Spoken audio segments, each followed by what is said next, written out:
राधे राधे। कैसे हैं आप लोग? ईश्वर कृपा से आप सब अच्छे होंगे। ईश्वर सब पे कृपा बनाए रखे, सबका कल्याण। आज हम बताने जा रहे हैं श्रीमद् भागवत महापुराण के दसम स्कंद का 42वां अध्याय, उपजा पर कृपा, धनुष भंग और कंस की घबराहट। उसके पहले हम कहना चाहेंगे, यदि आपने हमारे चैनल को सब्सक्राइब नहीं किया तो प्लीज़ हमारे चैनल को सब्सक्राइब कर लीजिए और बेल आइकन बटन बस दबा दीजिए, जिससे कि हमारे आने वाले सारे वीडियोस आपको प्राप्त हो सकें।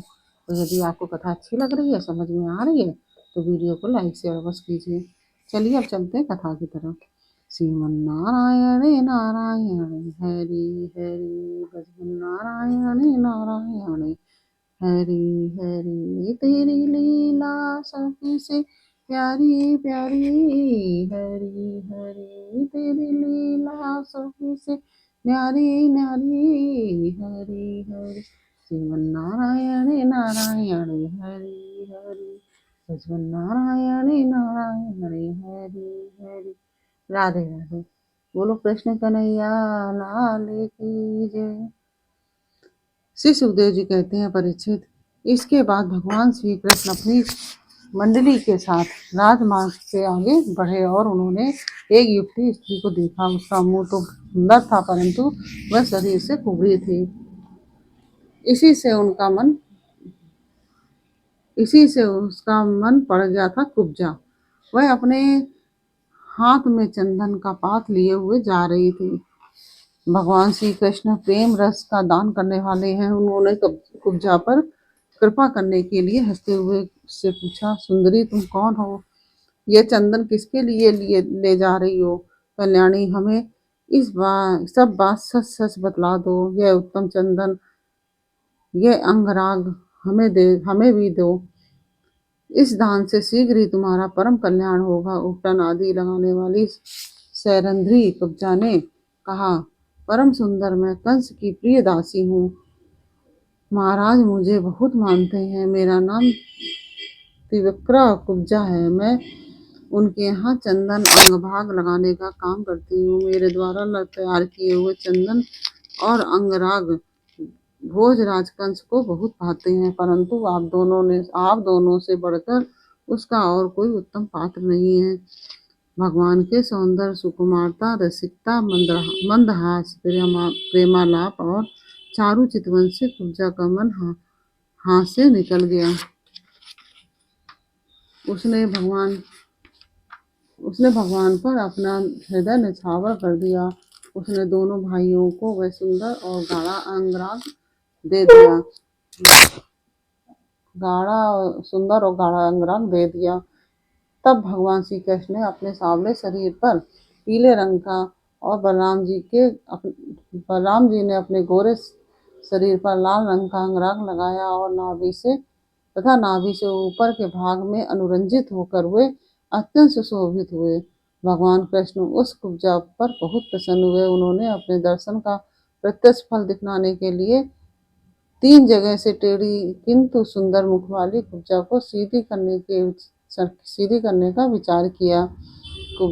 भगवान ने अपने चरणों से कुब्जा के पैर के दोनों पंजे दबा दिए और हाथ ऊंचा करके 2 उंगलियां उसकी ठोड़ी पर लगाई तथा उसके शरीर को तनिक उचका दिया। उचकाते ही उसके सारे अंग सीधे और समान हो गए। प्रेम और मुक्ति के दाता भगवान के स्पर्श से वह तत्काल विशाल, नितंब और तीन पयोधरों से युक्त एक उत्तम युवती बन गई।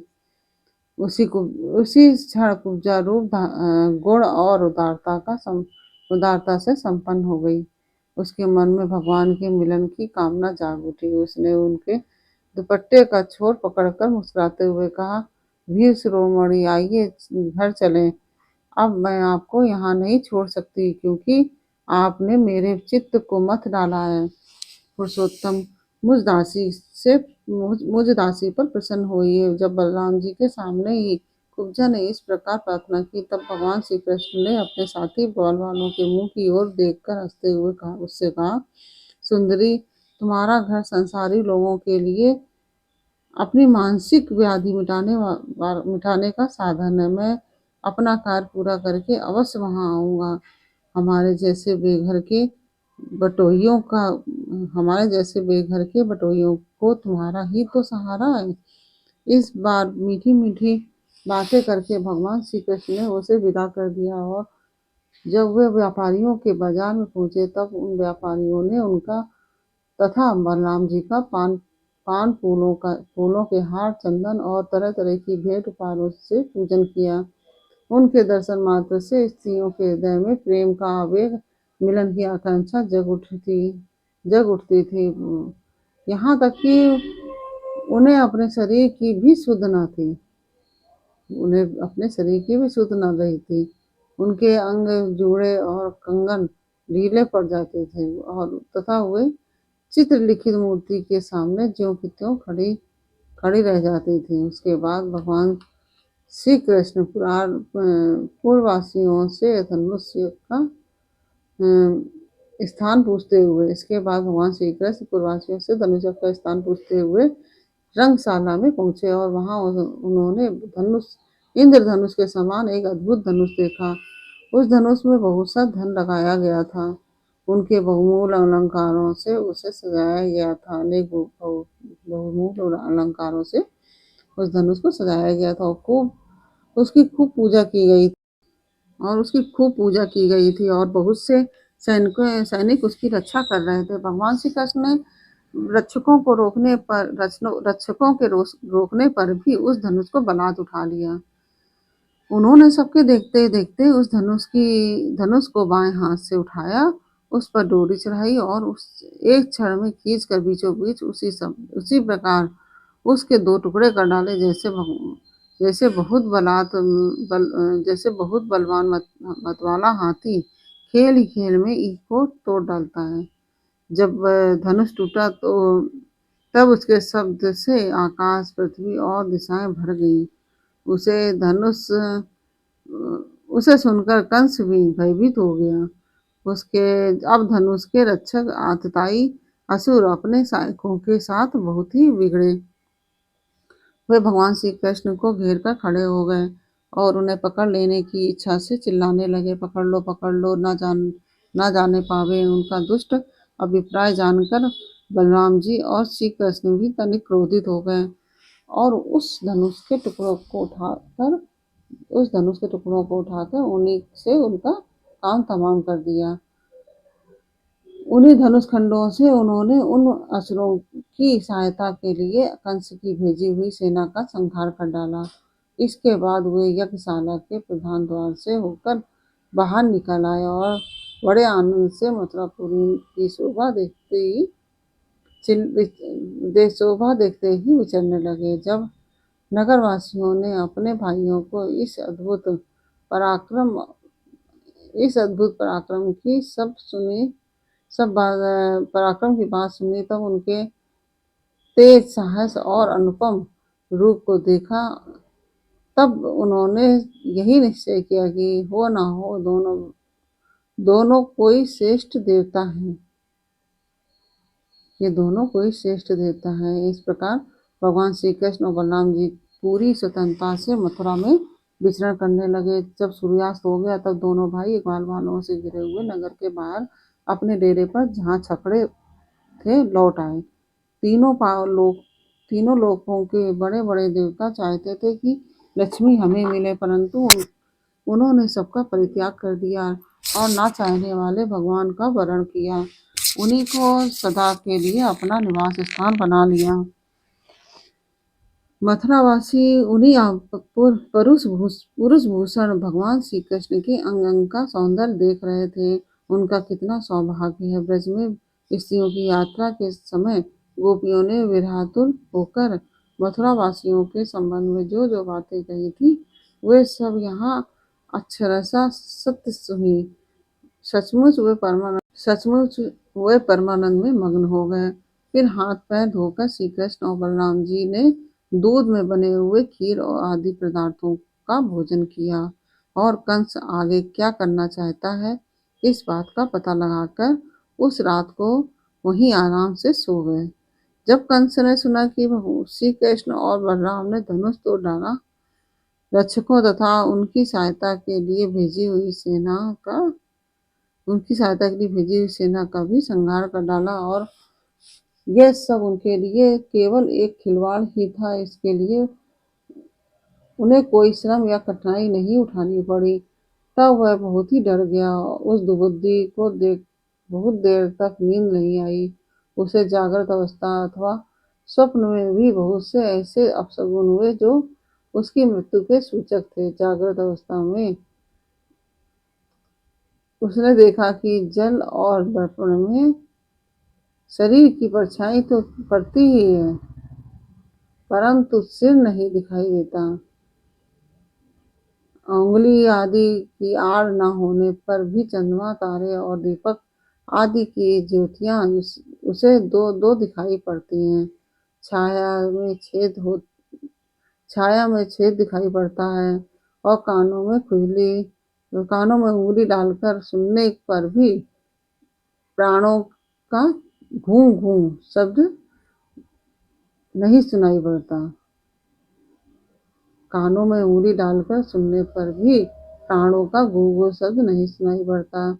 वृक्ष सुनहरे प्रतीत होते हैं और बालू या कीचड़ में अपने पैरों के चिन्ह नहीं दिखाई पड़ते। कंस ने स्वप्नावस्था में देखा कि वह प्रेतों के गले लग रहा है, गधे पर चढ़ रहा है और विष खा रहा है। उसका सारा शरीर तिल से तर है। जयपुर में उसका सारा शरीर तिल से तर है। गले में जपा कुसुम अड़हुल की माला है और नग्न होकर कहीं जा रहा है। स्वप्न और जागृत अवस्था में उसने उसी प्रकार के और भी बहुत से अपशगुन देखे। उनके कारण उसे बड़ी चिंता हो गई। वह मृत्यु से डर गया और उसे नींद न आई। परीक्षित जब रात बीत गई तब सूर्य नारायण पूर्व दिशा से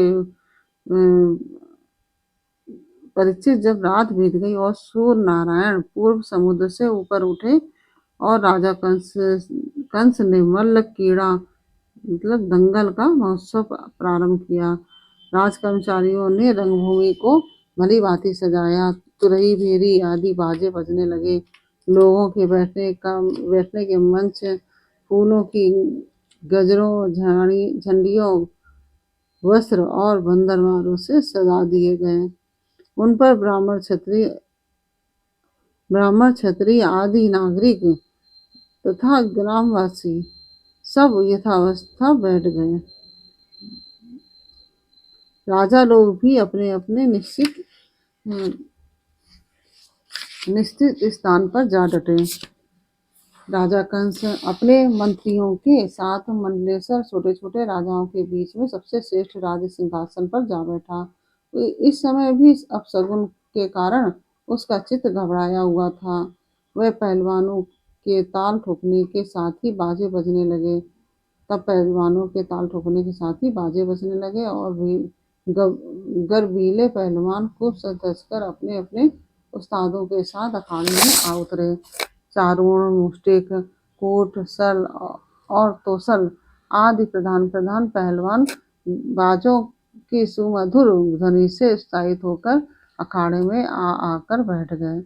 इसी समय भोजराज कंस ने नंद आदि गोपों को बुलाया। उन लोगों ने आकर उसे तरह तरह की भेंटें दी और फिर जाकर एक मंच पर बैठ गए।